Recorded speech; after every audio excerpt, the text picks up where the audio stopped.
What we do know via radar is that a tornado hit Louisville. There's not even a question. It was a radar confirmed tornado.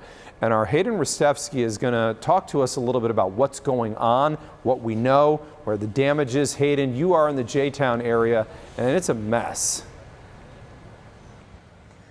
Mark, that's right. It is an absolute mess out here. I want to give you an idea of where I am. I'm on Campus Place. That's one of those streets right off of Plantside Drive by Blankenbaker Parkway. And as you mentioned, Mark, you guys were tracking this on radar last night. When you see the damage, you know that a tornado of some kind hit this area. I'm going to step out of the way so you can see these crews behind me working to clean up some of the damage. There is insulation everywhere. Trees uprooted, sheared right in half, metal and other debris from roofs and buildings and warehouses in this area scattered about pretty much as far as the eye can see.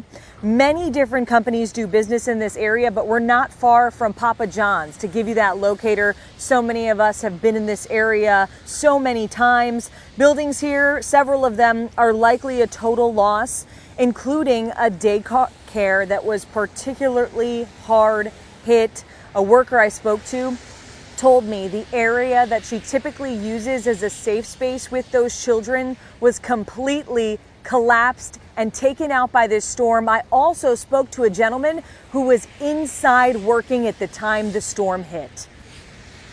I was up there last night doing paperwork for the company, and my phone went off, ding, ding, ding, tornado warning. 10 seconds later, tried to run, upstairs wall snapped, knocked me down, ran outside. Nobody was hurt, so that is the good news. But of course, many businesses, homes suffered very significant damage in and around the J-Town and Middletown area. And as you heard Mayor Craig Greenberg say there, no injuries so far reported from this storm. And when you see all the damage out here and just how strong the winds were, how severe this storm was, we all can be grateful for that. Around the area, there are also residential neighborhoods that were hit by these storms last night, and people there are cleaning up. WDRB's Katrina Nickel has been out speaking with those folks and checking out the damage in some of the nearby neighborhoods. Hey, Katrina.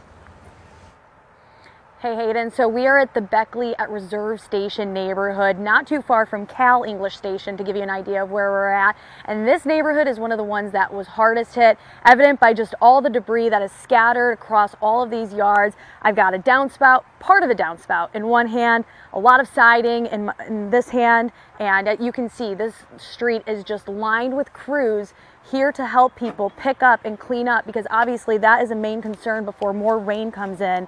These people want to have tarp on their roofs, those windows tarped up to make sure that they don't get any further water damage. Some houses were hit harder than others. The house to my left here is missing part of its roof, and as you can see, the other house here over to on my right had its siding completely ripped off. That is what I'm standing in right now, and they are trying to get that all patched up. And we spoke to the woman who lives in this home, and she said she was very thankful because she got down to the basement just in time before all of this ripped through. I feel blessed, so I'm happy. Yeah. This is just junk that can be fixed, but our bodies you can't fix. And we do know that Mayor Greenberg mentioned during that press conference today that that homeowners should call 311 to register their properties to get on that FEMA list for any assistance, because obviously this is not going to be a cheap cleanup job for a lot of neighbors in this area. Hayden, back to you. A lot of people will be cleaning up for some time after this storm.